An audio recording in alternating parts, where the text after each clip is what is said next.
अस्सलाम वालेकुम। आज हम देखेंगे फॉर्मेटिंग। तो आपने इसी तरह की कुछ शीट बनाई होगी, हो सकता है इसी में ही कुछ ना कुछ आपकी मिस्टेक हुई हो। तो जब आप फाइल बना के दोगे मुझे, तो फिर उसकी मैं अलग से वीडियो बना दूंगा कि अगर कहीं मिस्टेक होगी। तो कुछ इस तरह से हमारी जो है वो शीट जो है वो बनती है। ठीक है। तो अब यहाँ पे डिस्कस करते हैं कि यहाँ पे काम क्या हुआ है, जो हमने उसके अंदर चीज़ें देखी थी। दरअसल ये फॉर्मेटिंग है, तो उसके अंदर जो पॉइंट्स लिखे हुए हैं, यही फॉर्मेटिंग के भी पॉइंट्स है जो हमने इसमें स्टडी करने हैं। तो फर्स्ट हमारा है सिलेक्ट एरिया।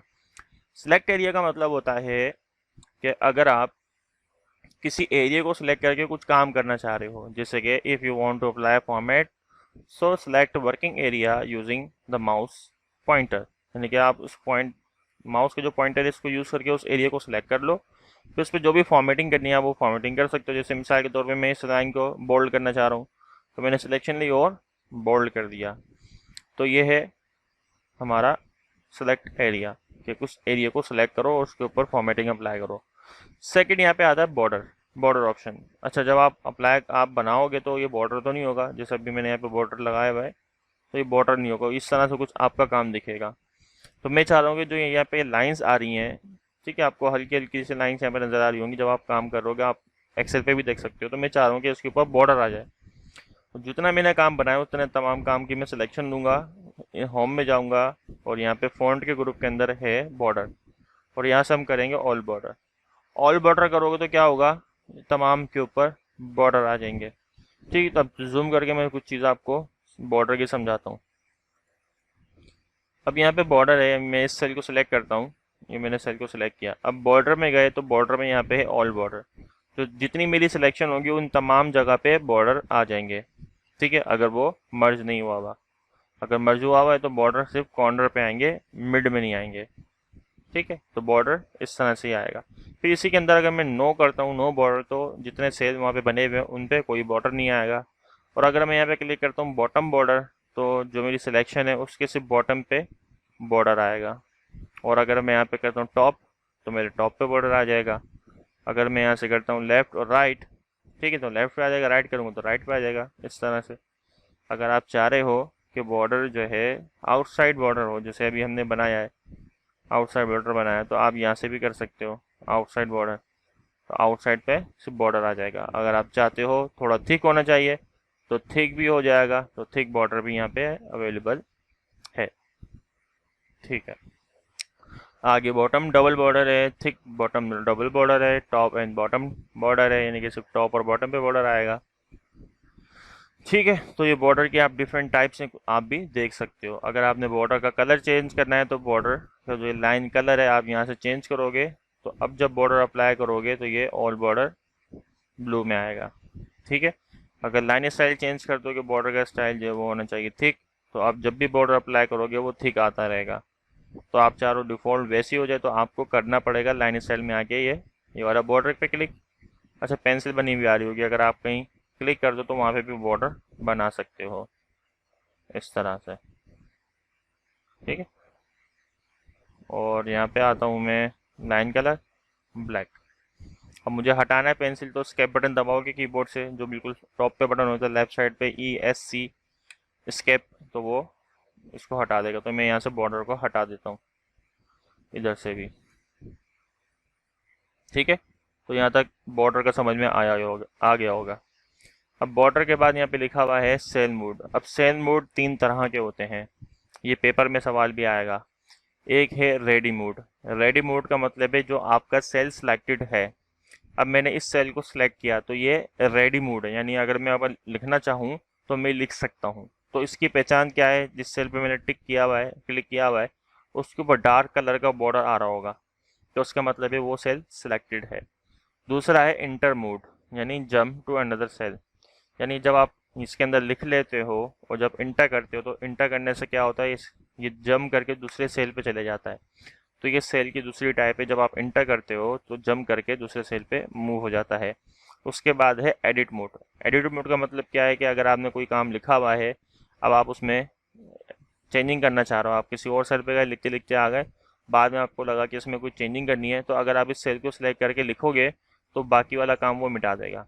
ठीक है, तो वो आप काम कैसे करोगे, कंट्रोल Z करते हैं। तो फिर उस सेल पे आके आपने डबल क्लिक करना है, तो कर्सर आ जाएगा। तो कर्सर से क्या होगा, फिर आप उसके अंदर कंटिन्यू लिख सकते हो, या फिर आप कीबोर्ड से क्या प्रेस करोगे, F2, जैसे यहाँ पे शॉर्ट की बताई हुई है F2। अगर आप सेल पे आगे करते हो तो वो सेल एडिट मोड पे चला जाएगा, तो उसमें भी आपने जो भी एडिशन करना है, अपडेट करना है काम को, वो उसमें आप कर सकते हो।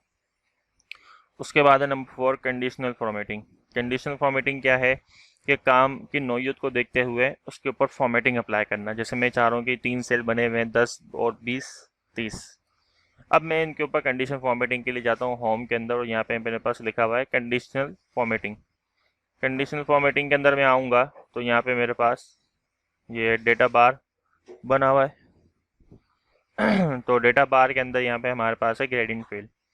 इस पर क्लिक करूँगा मैं, तो अब क्या होगा कि जो 10 है उसमें कम आ रहा है कलर, 20 में ज़्यादा आ रहा है कलर, और 30 में ज़्यादा, उससे ज़्यादा कलर आ रहा है। तो ये कंडीशन फॉर्मेटिंग कहलाती है कि काम की नौइयत को देखते हुए उसके ऊपर फॉर्मेट अप्लाई करना। ठीक है, तो अब अगर यहाँ पे आता हूँ मैं, यहाँ से आप इसको चेंज करना चाह रहे हो, ये सॉलिड है और ये ग्रेडियंट है। अगर आप इसको हटाना चाह रहे हो तो इसी में आके यहाँ से कर दो clear rules, clear selected cells, तो यहाँ से क्लियर हो जाएगा। ठीक है, ये भी समझ में आ गया। अब आगे बढ़ते हैं, यहाँ पे है अलाइनमेंट। अब अलाइनमेंट हमारे पास दो तरह की होती हैं, एक होती है वर्टिकल और एक होती है हॉरिजॉन्टल। हॉरिजॉन्टल में हमारे पास क्या आ सकता है, लेफ्ट, सेंटर और राइट। वर्टिकल में हमारे पास क्या आ सकता है, टॉप, मिडिल और बॉटम। तो यही अलाइनमेंट यहाँ पे भी है, लेकिन यहाँ पे अलाइनमेंट इस तरह से बनाई हुई है कि 6 अलाइनमेंट आ रही हैं। है तो हॉरिजॉन्टल वर्टिकल, लेकिन यहाँ पे 6 आ रही हैं। वर्टिकल के अंदर हमारे पास 3 है, टॉप, मिडिल और बॉटम। इसी तरह से हमारे पास हॉरिजॉन्टल में है लेफ्ट, सेंटर और राइट। तो अब आपने सेल के जहाँ पे भी टेक्स्ट रखा हुआ है उस सेल के अलाइनमेंट आप यहाँ से सेट कर सकते हो। आगे बढ़ते हैं, तो यहाँ पे हमारे पास है सेल डेटा टाइप। अब सेल डेटा टाइप का मतलब होता है कि आप उस सेल में काम क्या कर रहे हो। अब ये है टाइप सेल की। अब जनरल टाइप का मतलब ये है कि आप इसके अंदर नंबर भी लिख सकते हो, करेंसी भी लिख सकते हो, डेट भी लिख सकते हो, इन तमाम चीज़ें लिख सकते हो। लेकिन अगर आप इसमें कोई स्पेसिफिक चीज़ लिखना चाहते हो कि मैं सिर्फ इसमें डेट ही लिखना चाहता हूँ, तो फिर आप यहाँ से टाइप चेंज कर दोगे शॉर्ट डेट, कि इसमें आप सिर्फ डेट ही लिखना चाहते हो। अगर आप उसमें करेंसी लिखना चाह रहे हो, जैसे कुछ शीट हमारी आगे आएंगी जिसके अंदर हम करेंसी लिख रहे होंगे, पाकिस्तानी रुपीस या डॉलर, तो आप फिर वहाँ पे टाइप ही करेंसी यूज़ करोगे। क्यों? क्योंकि वहाँ पे जो काम है वो करेंसी में हो रहा है, वहाँ पे नंबर लिखे हुए हैं। ठीक है, तो इसलिए हम जिस सेल में जो भी काम होता है कैलकुलेशन के दौरान, तो वहाँ पे हम उस सेल के अंदर वही सेल की टाइप सेलेक्ट करते हैं। ठीक है, जैसे मिसाल के तौर पे मैं यहाँ पे लिखता हूँ 50। अब 50 मैंने यहाँ पे लिखा तो ये सिंपल टेक्स्ट लिखा हुआ आ रहा है 50। लेकिन जब मैं इसको चेंज करता हूँ नंबर फॉर्मेट के अंदर, सेल का टाइप नंबर फॉर्मेट में करता हूँ, तो ये एक्चुअल में नंबर में कन्वर्ट होता है, जिसमें ये 0.00 भी आ रहे हैं। तो इनको अगर आप हटाना चाहते हो तो यहाँ से ये जो 00 हैं, यहाँ से आप डेसिमल वैल्यू जो है वो कम कर सकते हो। ठीक है, ये भी डन हो गया। जब आप इसको नॉर्मल करोगे तो वो नॉर्मल रहेगा। अलाइनमेंट हो गए, सेल डाटा टाइप हो गया, मर्ज एंड सेंटर, ये तो आप कर ही चुके हो। मल्टीपल सेल को जब वन सेल में कन्वर्ट करना होता है तो हम मर्ज एंड सेंटर ही करते हैं। आगे आते हैं टेक्स्ट मॉडिफिकेशन। अब मैंने ये टेक्स्ट लिखा हुआ है, अब इसके अंदर जो ये टेक्स्ट लिखा हुआ है इसको बोल्ड हुआ है, ये मैं इसको हटा रहा हूँ। अब ये मैंने टेक्स्ट लिखा हुआ, अब टेक्स्ट को मॉडिफाई करना है। सेम वही चीज़ जो यहाँ पे आ रही थी सेल मोड, जिसमें हमारे पास था एडिट मोड। अब एडिट मोड में क्या है कि मैं अपने सेल के अंदर जो डेटा लिखा हुआ है उसमें कुछ मॉडिफिकेशन करना चाह रहा हूँ, यानी कि चेंजिंग करना चाह रहा हूँ। जैसे ये टेक्स्ट लिखा हुआ है टेक्स्ट बोल्ड, तो मैं इस टेक्स्ट को बोल्ड करना चाह रहा हूँ, तो मैं यहाँ पे डबल क्लिक करूँगा, टेक्स्ट की मैंने सिलेक्शन ले ली और यहाँ से मैंने कर दिया बोल्ड, तो ये टेक्स्ट बोल्ड हो गया। फिर इस टेक्स्ट की मैंने सिलेक्शन ली, मैंने इसके ऊपर अंडरलाइन अप्लाई कर दी, तो ये अंडरलाइन हो गया। तो ये मैं अपने टेक्स्ट को मॉडिफाई कर रहा हूँ, लिखे हुए टेक्स्ट को मॉडिफाई कर रहा हूँ। तो आप दो तरीके से इंटर करो, ओ सॉरी डबल क्लिक करो, या फिर F2 करो कीबोर्ड से, तो आप एडिट मोड पे आओगे। फिर आप सेल की सिलेक्शन लेके यहाँ से आप जो भी करना चाहो कर सकते हो। अलाइनमेंट वगैरह नहीं होगा। ठीक है, अगर आप अलाइनमेंट देना चाह रहे हो तो आपने सेल में से एडिटिंग मोड के ऊपर से हटना होगा, तो आप कहीं पर भी क्लिक करो और अगेन आ जाओ सेल पे, तो फिर वो टूल एक्टिवेट हो जाएंगे। अच्छा, multiple line in one cell, simple. आपने एक एक ही सेल के अंदर 2 लाइनें लिखनी है, तो आप ऑल्ट इंटर करके ये वाला काम परफॉर्म करते हो। क्या आप एक लाइन आपने लिखी, फिर ऑल्ट इंटर करोगे तो आप दूसरी लाइन के लिए उसी सेल में जा सकते हो। ठीक, इस तरह से। ये मैं सेल बड़ा कर लेता हूँ, तो ये इस तरह से लिख रहा होगा, अलाइनमेंट इस तरह से दे दी। ठीक है, गुड हो गया, ये भी समझ में आ गया। आगे बढ़ते हैं, यहाँ पे लिखा हुआ है insert cell row and column. अगर मुझे अपने सेल में रो और कॉलम ऐड करना हो तो वो मैं किस तरह करूँगा। जैसे सम टाइम क्या होता है, जैसे हमने ऊपर की हेडिंग नहीं लिखी, तो अब मुझे यहाँ पे क्या करना है, इंसर्ट करना है रो को। कोई एक पॉइंट मैंने मिस कर दिया, तो मैं अगर कॉलम को ऐड करना चाहता हूँ तो किस तरह करेंगे। अब हम हेडिंग के लिए यहाँ पे करते हैं, जगह बनाते हैं, रोज बनाते हैं। तो उसके लिए क्या है रूल, आपने जहाँ पे बनाना है आप उस सेल को सिलेक्ट कर लो। जैसे मैं इन तीनों में से कहीं पर भी सिलेक्ट कर सकता हूँ।